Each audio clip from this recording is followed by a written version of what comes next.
Welcome to How to Write Good. I am your host, Daniel Poppy. You can find out more about me at danielpoppy.com. Poppy is spelled Poppie. I can barely remember how Daniel is spelled because I actually rarely ever spell my own name. I fill it out for forms for different things, but I don't. It's not like I write it out that often. I sign my name a lot, but I don't actually spell my name when I'm signing it. You can check out my book, The Ninth Hour, on Amazon, or you can check out my website and everything on there. The Ninth Hour is on there. It is a sci-fi, fantasy, adventure novel, epic adventure novel without magic, set in 1976. It's also an alternate history. Check that out. You can check out One Last Toast for Ebenezer Fleet. That is a crime thriller, also set in an alternate history in the 1950s. Besides that, we're going to go to our word of the week, and then we'll get to what we have this week. I hope everybody is doing well. It is almost fall. It's not officially fall, but it's now September, so it's pretty much fall since it's September. That's kind of how I feel about how the fall works. Fall is fall's all right. It gets cold. It gets cold during fall. You start having to wear sweatshirts, which is okay, but I don't particularly like wearing sweatshirts. It's always nice looking depending on where you live. If you live in the south, you don't even have a fall, so it doesn't even matter, so you don't even know what I'm talking about.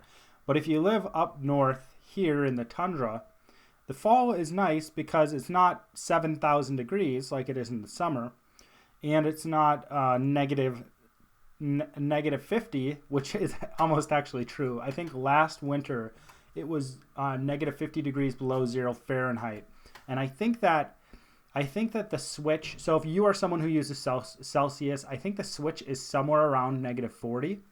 So it's just around that same amount. I think that negative 40 Fahrenheit is actually lower in temperature than negative 40 Celsius, if I'm correct about that. I believe it's the case. There's a weird, it's I don't even know what Fahrenheit is based off of, but I know Celsius is, it's based off of where water freezes and boils, right? Because 0 is where water freezes, and 100 is where water boils, I believe, right? I think. I can't remember. I'm not a chemist. All right, our word of the week is burnish. So burnish means to polish a surface, man, or to make something bright.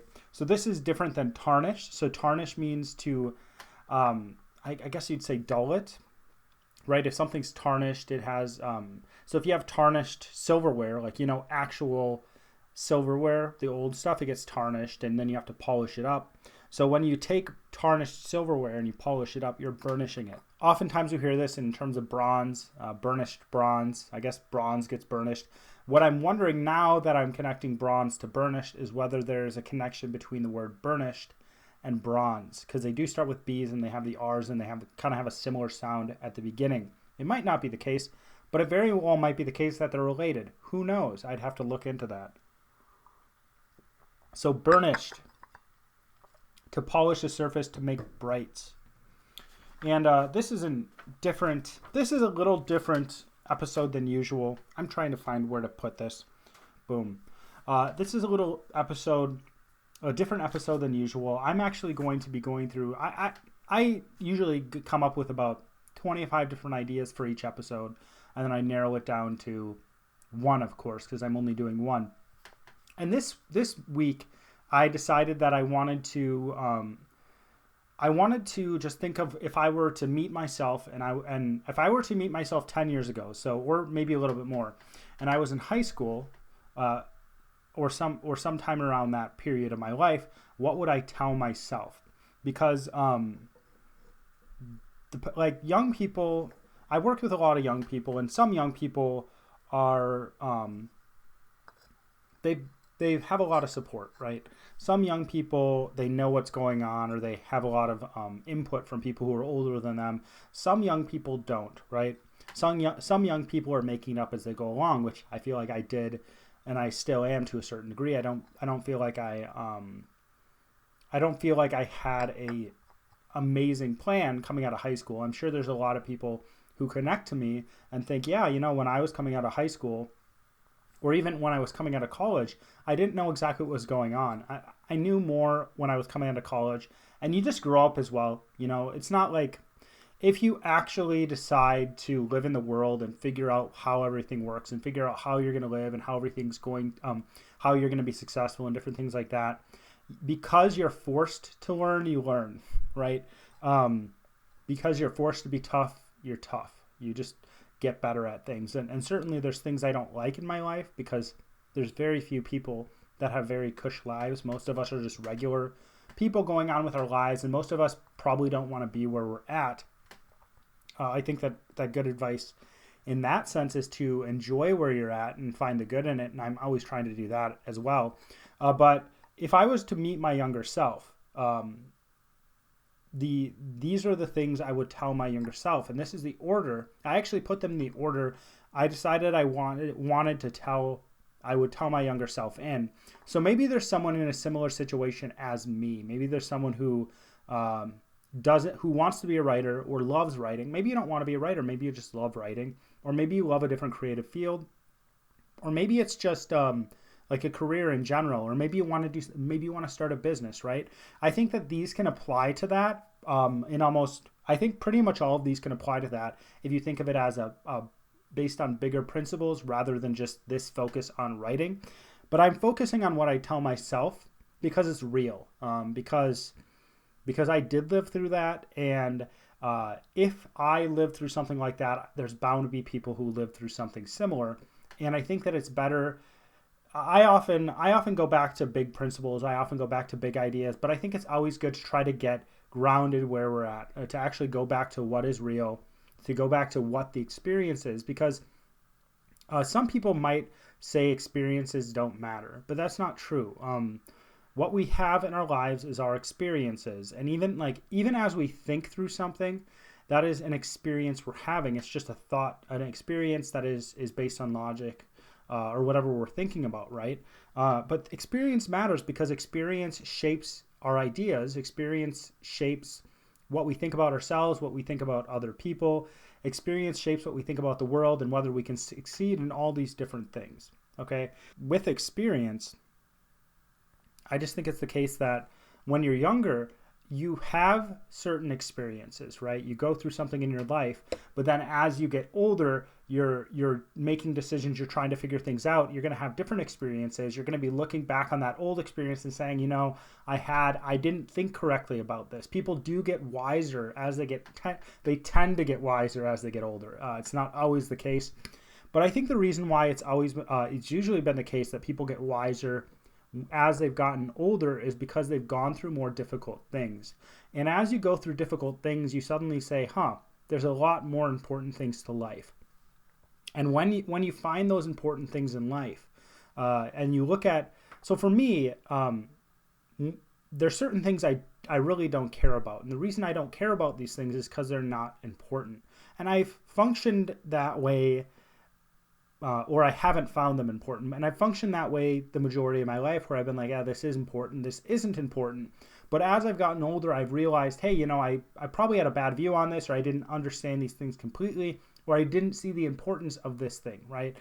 So I just want to go through that. And I hope that there's somebody out there who is benefited by this, even though this is very focused on me, and where I was at in the past, but at the same time, that's all I've got to work with, So I've got to start somewhere, and this is the best advice I can give myself. So hopefully this is the best advice someone else can receive, and it's definitely not just going to be a one-off.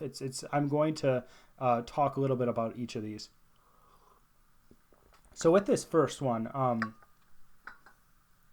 one thing I would tell myself if I were meeting myself from high school.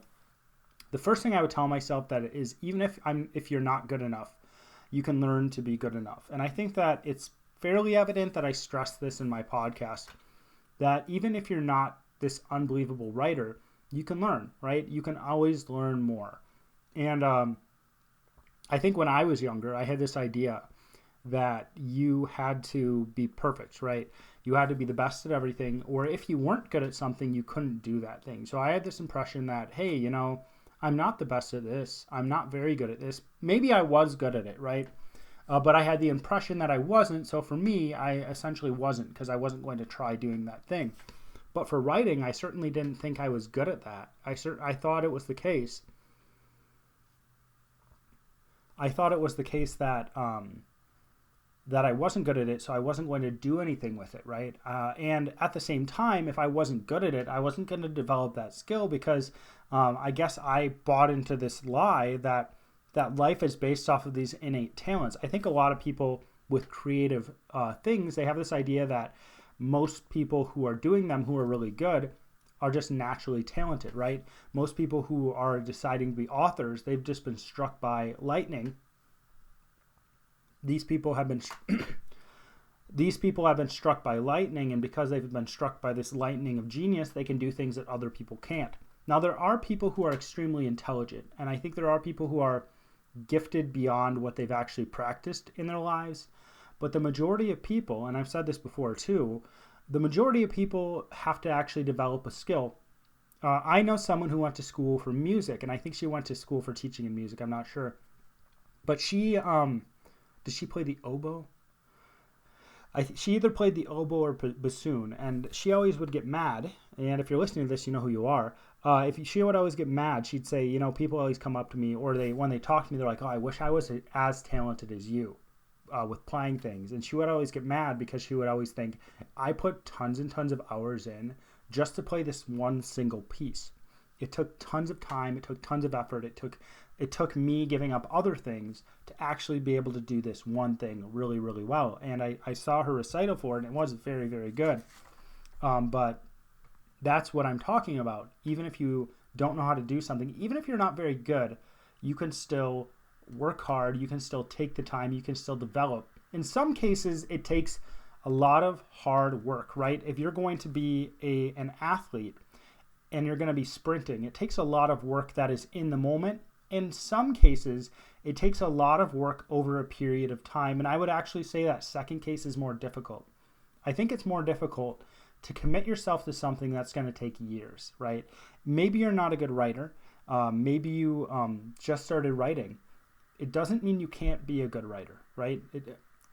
It doesn't mean you can't be a good writer. You might not be good enough, but you can learn to be good enough. The second thing I would tell myself is the arts are important. And I'm guessing there's someone out there listening to this that has this impression that they aren't, right? There's certainly some of you that are like, well, of course they're important. But when I was in high school, and even when I was the majority of college, the majority of my life, I thought going into the arts was a waste of time. I thought that you had to get a job that was practical, and you had to get a job that was, you had to make money, or you had to do something with people where it was meaningful, right? You go into the social sciences field, you become a psychologist, you become a doctor, you build something, you create something that people want, that they can have in their daily lives, something like that. So I had this impression that you had to do something with your life that was directly related to one of those fields. The benefit to people was extremely evident. And it took, I guess it took all my life, but it took probably me thinking, me processing through things, me growing from maybe 12 years old up through college, 21, 22, something like that. It took that amount of time for me to realize that art is important. The arts are important. The arts, it's hard to, the thing about the arts, the thing about creativity and creative fields, and I'm not just talking about what we consider the arts, but I'm also talking about things that would be considered creative but are serving a different function, such as graphic design or something like that, or you're designing something for as a product, right? That's also important. It still affects people's lives. People still interact with that thing. But the thing about the arts is that how they affect people is diffuse. It's hard to see. And it was always hard for me to realize that the arts aren't just a waste of time. It was always hard for me to see. And I think that it's because I don't know if how I grew up or the culture I grew up in valued the arts or not. I'm sure that certain people did that I knew, but it wasn't evident. And I had to actually, I don't think that there were certainly people in my life that pushed me to do things creative. But at the same time, I think that in the end, I just had to go through this long process of thinking and thinking about what art is and thinking about what writing is and what purpose it serves in the world. But if you're someone who thinks, I want to go into something practical, I want to go into something that'll help people, I need to be in an area that does this and this and this. Everybody has their criteria of what they are supposed to do with their life. That's good, right? Everybody has this criteria they're supposed to meet.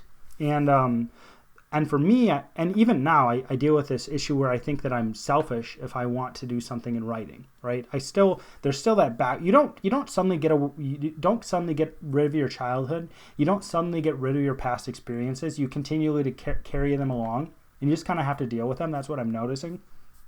But you don't get rid of them. But art is important. Art, it carries along our culture, first of all, but it can impact people in huge ways. Think about how much people love their favorite book. People rave about their favorite books. People rave about their favorite television. People rave about video games or like these different cultural artifacts or whatever you want to call them. People love these things. It's affecting people. And you can put work out, and I think it's important to put truthful work out that is art, right? It's not trying to serve something else, but it's just trying to understand life. I always push that forward. I think it's important to do that. I definitely think it's important to do that because it's going to affect people, right? It gives people a different perspective in a lot of different cases. If somebody thinks a specific way and if you write about the world clearly and the world clearly shows it's the opposite and they read it and they're suddenly like, whoa, I never realized that. That's affecting somebody's life. The arts, media, the movies, different things like this, even music, right? They're huge industries in our country, right? They're huge industries in our culture. And there's a reason why they're huge industries. People love them. It does entertain people, right? It does entertain people, but I think one of the reasons why people love them is because it goes beyond mere entertainment, right? I think it goes beyond that. It really does affect people. The third thing I would say is it is more important to try than to be safe. It's more important to try something than to be safe. Or maybe you want to hear it this way. It's better to begin than be perfect, right? Failure in some areas can be very bad, and we understand that. If you're designing a bridge, that bridge better be capable of holding whatever's going to cross it. If you're going to be a doctor, you better know when if somebody's allergic to something, you better never give that person that thing because you have malpractice insurance, but that person might die. That's a life or death situation. The majority of jobs are not life or death, and the majority of jobs allow for, you might get fired, right? There's certain jobs that you might be in. That you might make a mistake and you might get fired for that job. But those jobs aren't life or death either, right? With anything creative, it definitely is a process. It goes back to this first thing I would tell myself. You are not good. You might, even if you're not good enough, you can still learn to be good enough. But with creativity, I think it goes beyond that, right? Failure, I think, learning to fail is a big part of being creative because if you learn to fail and it becomes a habit, right? If you fail so much that there's this habit built into you that you'll try new things, that means you're taking risks, right? You're trying to push the boundaries. You're trying to understand things more than you were able to before. The cool thing about existence, the cool thing about art is that we think we're bigger than we are, right? We think we're better than we are. We think we are wiser than we are and more intelligent than we are. But the thing, and this is, I think, what art teaches you as well. If you're honest about it, I think it does. I might change my mind on this, but I think art, if you're honest about it, it teaches you that the world and existence and living, right, human experience is bigger than who you are. So if you're someone going into the arts, you're never going to run out of information. You're never going to run out of an area to explore. Okay, and it's more important to actually start doing that. It's more important to move forward with your art than to be safe and make sure you're perfect. If you're waiting to be perfect, it goes back to what I said last week or the week before. You're never going to get there. Perfection doesn't happen. Perfection does not exist. Everybody is imperfect. Every art piece is imperfect. No matter how much somebody says it's perfect, we're never going to make something perfect. There's always going to be something. And one of the reasons it's imperfect and it's incomplete. It's not good enough, right? Every piece of art, every piece of music, no matter how perfect you might say it is, there's something someone can point out to be like, maybe that wasn't the best choice. It's imperfect in that way. You can't meet perfection. It's incomplete. And the reason why it's incomplete is because it does take a tiny little sliver of reality. Any piece of art is just a tiny speck. It's a grain of sand of reality, and we're trying to do something with it. We're trying to present it to people in the best way we're able to. So if you're someone who is who's just starting out, if you're in high school, you can decide whether you want to do this. And I think some people, and I will actually say that some people might disagree with me on this one. I would recommend just being willing to allow people to read your stuff, right? Maybe hear your music if you make music, whatever it is, right? Read, see your art. Maybe you want to wait until it's finished, right? Make it first and then present it to somebody else. But this is me saying that you shouldn't hide your art, okay? You should put it out before people. You should let people experience it, let people react to it. You can make it better. You can always make it better. And, there might be someone, if you're someone who's in high school, other people in general can be jerks. People in general can be mean. If you're someone in college, whatever. At any time in life, you're going to run into people who are mean, and people are going to belittle you. You're going to run into people who are just who are going to say you're never going to make it. But if you're someone who is just okay, you make some drawings, let's just say you draw stuff, and you make some drawings and people see it, they're like, that's not really good. And then you keep on doing that. Well, 5 years down the line, you're probably going to be able to make photorealistic drawings. If you've kept up on it, right? If you actually practice, you put in time every single week, you're probably going to make some really good stuff. And if they see that again, they might be like, oh crap, wow, they're really good. So you can begin, you can fail, be okay with failing. It's all right. The fourth thing I would tell myself is success in writing is more than just writing well. It's more than just writing well. It's more than just good storytelling. If you are a writer and you are going at it alone. Now, if you decide to be a writer and you decide to go the traditional publishing route, this is less relevant for you, but I still think it is relevant, but it's less relevant. I think it's important to understand business. All you need to do to understand that good writing isn't the only game out there, right? Good writing isn't the only writing that gets published, is to go and grab about 25 books and read and see how well the person writes. And if you find anybody who's a bad writer, then you have shown that you can be a bad writer and you can make it on a Barnes & Noble bookshelf, because someone who is a bad writer made it on a Barnes & Noble bookshelf. Now, in some cases, those people are famous, but there are people who are doing fiction who aren't the best writers in the world. I think you should be as good of a writer as you're able to be, right?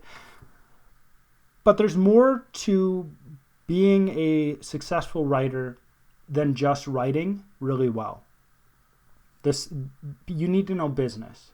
You need to understand business, and you need to make a plan. So if I was talking to myself, I'd be like, hey, you should start learning how business works and the basics of business. And maybe if you're really serious about doing this, perhaps go into business and major in business, especially in relation to small businesses and online marketing and different things like that, because that is going to benefit you a lot. It's certainly good to polish your craft. It's certainly good to get better at what you do. But if you are as good as someone else on the market and you are willing to work your butt off to get there, to get where they are, and go through the process of being a businessman or whatever, if you're willing to go through the process of going into business for yourself and approaching it as a business, you are going to be leaps and bounds ahead of anyone who doesn't. So, learn how business works, learn how marketing works, learn the different facets, grow your skill set, and also make a plan for what you're going to do. And if your plan is crap, if you find out your plan isn't good, just change your plan. Understand what it is. The fifth one I would tell myself is writing is a long game. Writing is not, I don't think any writer should expect to be a New York Times bestseller with their first book. I don't think any writer should necessarily be expecting to be a New York Times bestseller with their 10th book. I certainly think you can be impactful on people's lives, but to actually be successful in writing, and by you might define success differently. You might consider being one of the best writers in the world as your success, or one of the biggest names in writing as your success. But I think most writers would be satisfied with living off of their writing. I think most would be satisfied with being successful in that way. I think that most of us would. But at the same time, it's unlikely to happen in a year or 2 years or 3 years. It might be about 5 years before you actually get to that point. I think you can expedite that process by approaching it as a business, by following this advice, by making a plan, by going forward with that plan, and by doing a lot of work as a writer. The final thing that I would actually tell myself is to value people, stay connected to people, and grow who you know. Grow who you know. Be willing to meet new people. Be willing to get to know new people. There's this saying that your network is your net worth, and the reason, I can't remember who said it exactly, but the person who said it, I believe, was they were of the upper class in the United States, I believe. And if you understand anything about how different social classes work in a society, then you would know that how success is defined differently by different social statuses, right? If you are considered lower class, your social status, your success is often defined by the things you have. So you might see someone who is poor, but they have a really nice car, they have a lot of really nice things in their house. And then you move up one social ladder, you move up to the middle class define success, and they say success is through your hard work, right? So they say you work hard and you become successful because of that. And you see a lot of people who have that attitude. And I think this idea of, I can't, I'm not, maybe not as smart as everybody else, but I can work harder than everybody else. I think that is an idea that comes from the middle class. The upper class actually views it differently. They view the people you know as your value, right? There's this idea of social capital in the upper class that doesn't really exist in the other classes. And the idea of social capital is that everybody is part of this society, right? They're all this upper class society, everybody's a part of it, and they are all connected to each other, and they stay in good graces with one another. And if someone needs something, so if I go to a job interview, instead of just filling out an application and sending it that way of whatever job I'm trying to get, I actually have other people calling those people and be like, hey, you should check out this person's application. They're functioning as a go-between. I'm using my social capital. Capital is a word for money. So I've earned their respect. I've earned a relationship with them where I can ask them to do that. So that's this idea that comes from the upper class. And a lot of people who are writers, I think a lot of writers are introverted, right? And if you're introverted and you have a lot of thoughts, there's some reason you started writing. It might be extroverted, but I don't think I've ever met an extroverted writer. Most writers are introverted. Most writers aren't the people who are going to go around and talk to everybody. Most writers are the people who want to lock themselves in a basement, right? You turn on a little light, you write for 900 hours, and your book is finished. You send it off to a publisher. This is the dream, people. The dream is to lock yourself in a room. The dream is to see like your spouse. That's it. Maybe your kids. The dream is to see The dream is to see your spouse, maybe your kids, lock yourself in a room for months on end. 6 months, you don't see anybody. You have your music, you have your newspaper, whatever. You have your internet friends who talk at you from the different platforms that you don't actually interact with. But you don't interact with anybody. And what happens is you write your book, and then you send it away.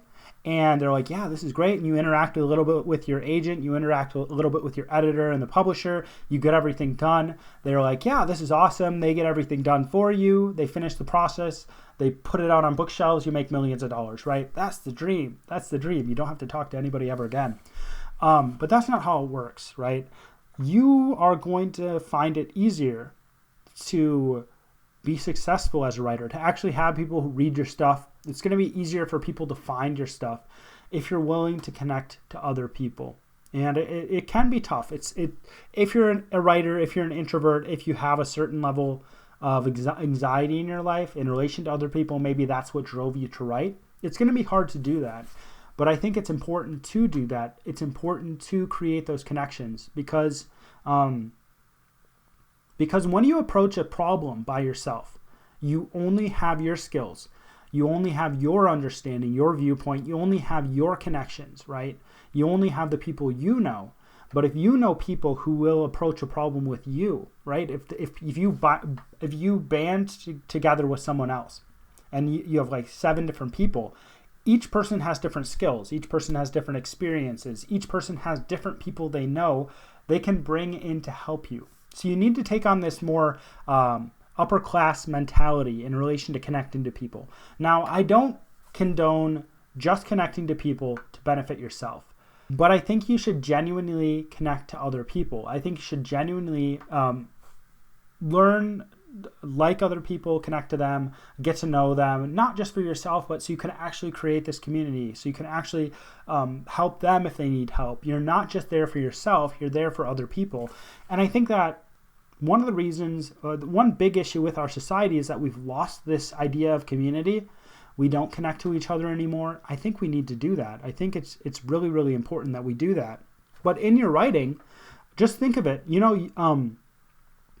might be someone who just does not like getting up on a stage. You might be someone who just hates pushing your own stuff. I don't like it at all. I do it. I hate it. It's one of my least favorite things, to be honest.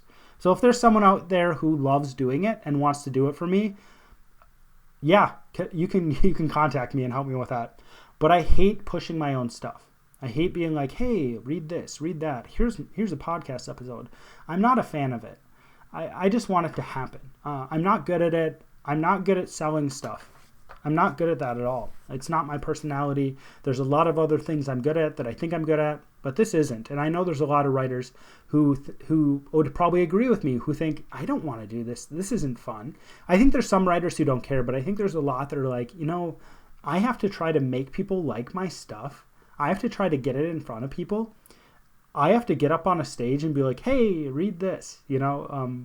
A lot of people don't like doing that, and I don't blame them. And one of the reasons why people don't like doing that is because it puts a spotlight on them and it elevates them above other people. But imagine if you knew someone who was really good at that. Imagine if you knew someone who cared about you, who was really good at that, who was like, you know what? I can help you do this. And they partnered with you and you figured out how it was going to work, and they helped you grow your audience. They help you push out your stuff to other people. Imagine if you knew someone who was an editor, right? And they're like, you know what? I want to help you edit that book. I want to help you get it polished. I want to help you get it ready for publication. Imagine if you knew someone who was in design who could design your cover. Imagine if you knew someone who was in the publishing world who was like, it's rough. It's hard to get going. I want to help you. I want to help you edit this, a content editor, right? All these different people who can help you. And even if it doesn't seem like someone can help you, it's important to still connect to people. It's important to be generous with who you are. That's one more thing. That's the last thing. Be generous with who you are, because when you are generous with who you are, then when you do need help, people are more likely to be like, you know what? You are a person who is so helpful and so generous, and I realize that you're not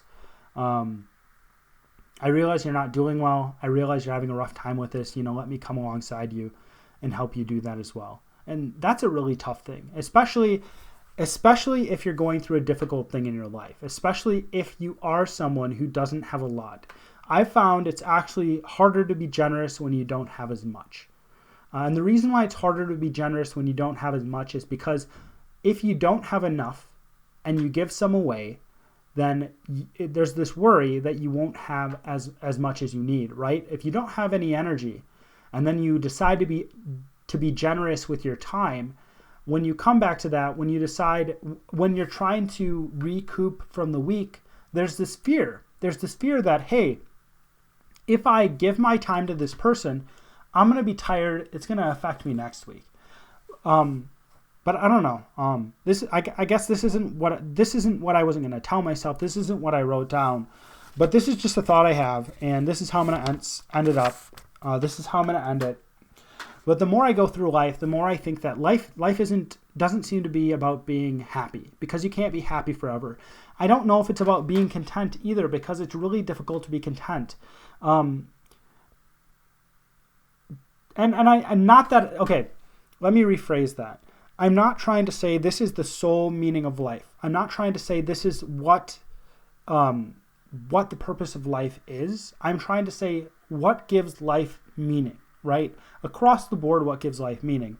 And the more I think about it, the more I think that sacrifice does. I don't know if that's true, but I think that sacrifice is something that does give life meaning. You're giving yourself to something else besides yourself.